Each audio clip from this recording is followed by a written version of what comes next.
नमस्कार दोस्तों अगर आपको भारत और पाकिस्तान के बीच खेले गए चैंपियंस ट्रॉफी 2025 के इतिहास का सबसे बड़ा और सांसें रोक देने वाला महामुकाबला पसंद आया हो तो इस वीडियो को आप एक लाइक जरूर करें। इस वीडियो का लाइक टारगेट 400 लाइक है तो इस वीडियो को आप दिल से लाइक जरूर करें। दोस्तों, चैंपियंस ट्रॉफी 2025 के सबसे रोमांचक महामुकाबले में क्रिकेट इतिहास की दो सबसे बड़ी टीमें एक दूसरे से भिड़ी। इस बार रोहित शर्मा की भारतीय टीम के सामने मोहम्मद रिजवान की पाकिस्तान की टीम खड़ी थी। इस रोंगटे खड़े कर देने वाले महामुकाबले में पाकिस्तान के कप्तान मोहम्मद रिजवान ने टॉस जीता और पहले गेंदबाजी का फैसला लिया और भारतीय टीम को पहले बल्लेबाजी के लिए आमंत्रित किया। उसके बाद रनों की बारिश करने के इरादे से भारतीय टीम के दिल और धड़कन कहे जाने वाले दो दिग्गज ओपनर बल्लेबाज मैदान में उतरे। भारतीय कप्तान रोहित शर्मा और गिल मैदान में उतरे थे और आते ही पहले ही ओवर में कप्तान रोहित शर्मा ने शाहीन अफरीदी को एक शानदार लगाकर अपना खाता खोला था, तो वही गिल ने भी पारी के दूसरे ओवर में नसीम शाह को एक गजब का कवर ड्राइव लगाते हुए लाजवाब चौका लगा दिया था। लेकिन इसी ओवर में नसीम शाह ने गिल को बाबर के हाथों कैच आउट कर दिया। गिल 3 गेंद में 4 रन बनाकर आउट हो गए। गिल का सबसे बड़ा विकेट गिरने के बाद भारतीय टीम की तरफ से विराट कोहली मैदान में उतर रहे थे, लेकिन कभी दूसरे छोर पर बल्लेबाजी कर रहे भारतीय कप्तान रोहित शर्मा को भी शाहीन अफरीदी ने रिजवान के हाथों कैच आउट कर दिया। कप्तान रोहित शर्मा 12 गेंद में 13 रन बनाकर आउट हो गए। भारतीय टीम के दोनों ही ओपनर बल्लेबाज बड़े शॉट खेलने के चक्कर में आउट हो चुके थे। अब भारतीय टीम दबाव में थी। अब बल्लेबाजी के लिए श्रेयस अय्यर को भेजा गया था और फिर यहां से कोहली और श्रेयस अय्यर की इस जोड़ी ने पाकिस्तान की गेंदबाजी पर पलटवार करना शुरू कर दिया। खास करके नए बल्लेबाज श्रेयस अय्यर ने आते ही विकेट लेने वाले शाहीन अफरीदी को एक चौका और एक लाजवाब छक्का लगा दिया था। अब यहां से कोहली और श्रेयस अय्यर की इस जोड़ी ने भारतीय टीम की कमजोर पड़ चुकी इस पारी को संभाल लिया था और पाकिस्तान की खतरनाक गेंदबाजी के सामने रन बनाना शुरू कर दिया था। दबाव अब लगातार पाकिस्तान की गेंदबाजी पर बढ़ने लगा था। कोहली और श्रेयस अय्यर की यह जोड़ी शानदार फॉर्म में नजर आ रही थी।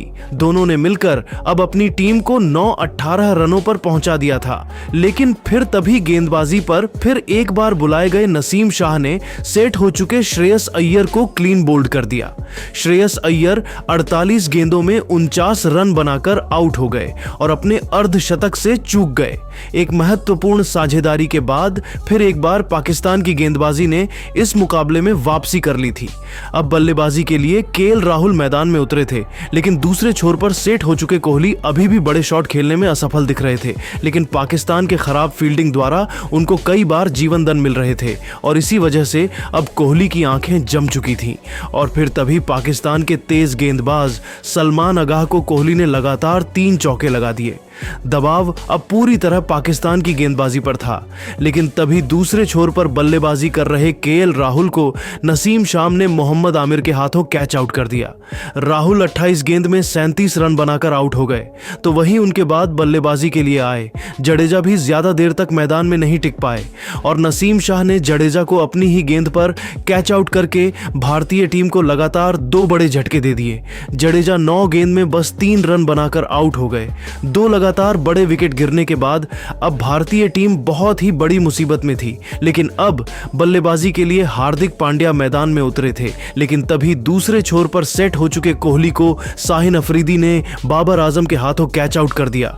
कोहली 81 गेंदों में 92 रन बनाकर आउट हो गए, तो वहीं उसकी अगली ही गेंद पर नए बल्लेबाज सुंदर को भी शाहीन अफरीदी ने माद वसीम के हाथों कैच आउट करके भारतीय टीम के मध्य क्रम को पूरी तरह ध्वस्त कर दिया।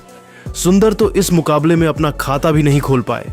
अब भारतीय टीम ने केवल 196 रनों पर अपने टॉप के 7 बल्लेबाजों को खो दिया था। अब बल्लेबाजी के लिए अर्शदीप सिंह मैदान में उतरे थे, लेकिन हार्दिक पांड्या पर अब इस मुकाबले की सबसे बड़ी जिम्मेदारी आ चुकी थी और फिर यहां से अर्शदीप सिंह के साथ मिलकर हार्दिक पांड्या ने रन बनाने शुरू कर दिए। धीरे धीरे भारतीय टीम की पारी को संभाला हार्दिक फॉर्म में दिखाई दे रहे थे। सबसे पहले टीम के स्कोर को 200 रनों के पार पहुंचाया। उसके बाद हार्दिक ने अपनी बल्लेबाजी में बदलाव किया और वनडे को T20 बनाते हुए खेलना शुरू कर दिया। अर्शदीप सिंह और हार्दिक पांड्या के बीच अर्धशतकीय साझेदारी पूरी हो गई। भारत की पारी भी संभल गई। इंडिया का स्कोर 250 रनों के पार पहुंच गया। वही हार्दिक ने देखते ही देखते केवल 34 गेंद में अपना अर्धशतक ठोक दिया। इसके बाद भी इनका बल्ला रुकने का नाम नहीं दिया। हर गेंदबाजों की कुटाई करते हुए हार्दिक ने मैच को पलट दिया। टीम इंडिया मजबूत स्थिति में पहुंच गई। 45 ओवर में भारत का स्कोर 300 रनों तक पहुंच गया। वही अर्शदीप भी अपने अर्धशतक की तरफ बढ़ गए। हार्दिक ने अंतिम 5 ओवर में तबाही मचाते हुए 70 रन और टीम की झोली में जोड़ दी। इसी के साथ हार्दिक ने अपना शतक भी ठोक दिया और पाकिस्तान के सामने 371 रनों का कभी ना हासिल कर पाने वाला लक्ष्य खड़ा कर दिया। हार्दिक ने टीमम के लिए 1400 गेंद पर 115 रनों की बेमिसाल पारी खेली। ORR अपनी बल्लेबाजी से हर किसी का दिल जीत लिया। पाकिस्तान को यह लक्ष्य हासिल करना इतना आसान काम नहीं था। टीम की तरफ से ओपनिंग करने फखर जमान के साथ बाबर आजम आए। इन दोनों खिलाड़ियों के कंधों पर टीम की पूरी जिम्मेदारी टिकी हुई थी। दोनों ही बल्लेबाज बेहतरीन फॉर्म में दिखाई दे रहे थे। पहले ही ओवर में अर्शदीप सिंह की इन दोनों बल्लेबाजों ने जमकर कुटाई कर दी। वही हर्षित राणा को भी इन दोनों बल्लेबाजों ने नहीं छोड़ा। पाकिस्तान का स्कोर तेजी से आगे बढ़ रहा था। बाबर आजम रुकने का बिल्कुल भी नाम नहीं ले रहे थे। वही फखर जमान भी उनका भरपूर साथ निभा रहे थे। पाकिस्तान की टीम मैच में पूरी तरह से हावी होती हुई दिखाई दे रही थी। 6 ओवर में पाकिस्तान का स्कोर 50 रनों तक पहुंच चुका था। इन दोनों खिलाड़ियों के बीच एक अच्छी साझेदारी पनपत्ती हुई दिखाई दे रही थी। लेकिन तभी कप्तान रोहित शर्मा ने चालाकी दिखाते हुए अपने सबसे खतरनाक गेंदबाज मोहम्मद शमी को बुलाया। 7वां ओवर लेकर आए मोहम्मद शमी ने ओवर की पहली ही गेंद पर बाबर आजम के स्टंप को उखाड़ फेंक दिया और भारतीय टीम को पहली सफलता दिला दी। बाबर आजम अपनी टीम के लिए 35 रनों का योगदान देकर पवेलियन लौट गए। मोहम्मद शमी का आतंक यहीं पर समाप्त नहीं हुआ। इसी ओवर की अंतिम गेंद पर साउथ शकील को बिना खाता खोले पवेलियन भेज दिया और टीम इंडिया को एक ही ओवर में बैक टू बैक शमी ने 2 सफलता दिला दी। मगर पाकिस्तान की तरफ से फखर जमान और मोहम्मद रिजवान शानदार बल्लेबाजी कर रहे थे। अपनी टीम को संभालने की पूरी कोशिश कर रहे थे। पाकिस्तान का स्कोर एक बार फिर तेजी से आगे बढ़ना शुरू हो चुका था। भारतीय टीम के हाथ से यह मुकाबला फिसलता हुआ नजर आ रहा था, क्योंकि 10 ओवर में पाकिस्तान का स्कोर 100 रनों के पार जा चुका था। रिजवान बेहतरीन बल्लेबाजी कर रहे थे, लेकिन तभी विकेट की तलाश में कप्तान रोहित शर्मा ने एक बार फिर 11वां ओवर फेंकने के लिए मोहम्मद शमी को बुलाया और मोहम्मद शमी ने इस बार भी भारतीय टीम को निराश नहीं किया। रोहित शर्मा की उम्मीद पर खड़े उतारते हुए शमी ने ओवर की पहली ही गेंद पर फखर जमान को पवेलियन का रास्ता दिखा दिया और फखर जमान अपनी टीम के लिए 48 रनों की लाजवाब पारी खेलकर पवेलियन लौट गए और टीम इंडिया को 120 रनों के स्कोर पर तीसरी सफलता मिल गई। लेकिन रिजवान अभी भी मैदान पर टिके हुए थे। उनका साथ देने के लिए अब सलमान आगाह आ चुके थे। बड़े ही मुश्किल से इन दोनों बल्लेबाजों ने अपनी टीम के स्कोर को 150 रनों के पार पहुंचाया, लेकिन पाकिस्तान को अभी भी जीत के लिए काफी रनों की जरूरत थी। टीम इंडिया को एक बार फिर विकेट की तलाश थी।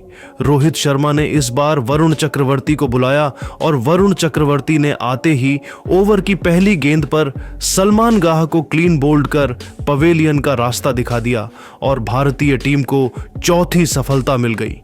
160 रनों के स्कोर पर पाकिस्तान के 4 बल्लेबाज पवेलियन जा चुके थे, लेकिन रिजवान अभी भी मैदान पर डटे हुए थे। उनका भरपूर साथ तैयाब ताहिर निभा रहे थे। इन दोनों बल्लेबाजों ने मिलकर अपनी टीम के स्कोर को धीरे धीरे आगे बढ़ाया। पाकिस्तान की पारी एक बार फिर संभालती हुई नजर आ रही थी। 15 ओवर में पाकिस्तान का स्कोर 180 रनों तक पहुंच चुका था। भारतीय कप्तान रोहित शर्मा को एक बार फिर विकेट की तलाश थी और इस बार उन्होंने फिर से मोहम्मद शमी को 16वां ओवर फेंकने के लिए बुलाया, लेकिन किसी को उम्मीद नहीं थी। इस ओवर में मोहम्मद शमी क्या करने वाले हैं। मोहम्मद शमी ने आते ही ओवर की पहली गेंद पर सबसे पहले रिजवान को पवेलियन का रास्ता दिखाया। रिजवान अपनी टीम के लिए 55 रनों का योगदान देकर पवेलियन लौट गए। उसके बाद अगली ही गेंद पर शमी ने खुश दिल को भी बिना खाता खोले पवेलियन भेज दिया। भारतीय टीम को बैक टू बैक 2 सफलता मिल गई। वहीं मोहम्मद शमी हैट्रिक पर आ गए। पाकिस्तान की तरफ से नए बल्लेबाज फहीम अशरफ स्ट्राइक पर मौजूद थे, लेकिन मोहम्मद शमी ने अगली ही गेंद इतनी खतरनाक यॉर्कर फेंकी कि फहीम को कुछ समझ नहीं आया और वह भी क्लीन बोर्ड हो गए। और इसी के साथ मोहम्मद शमी को अभ्यास मैच में हैट्रिक विकेट मिल गई।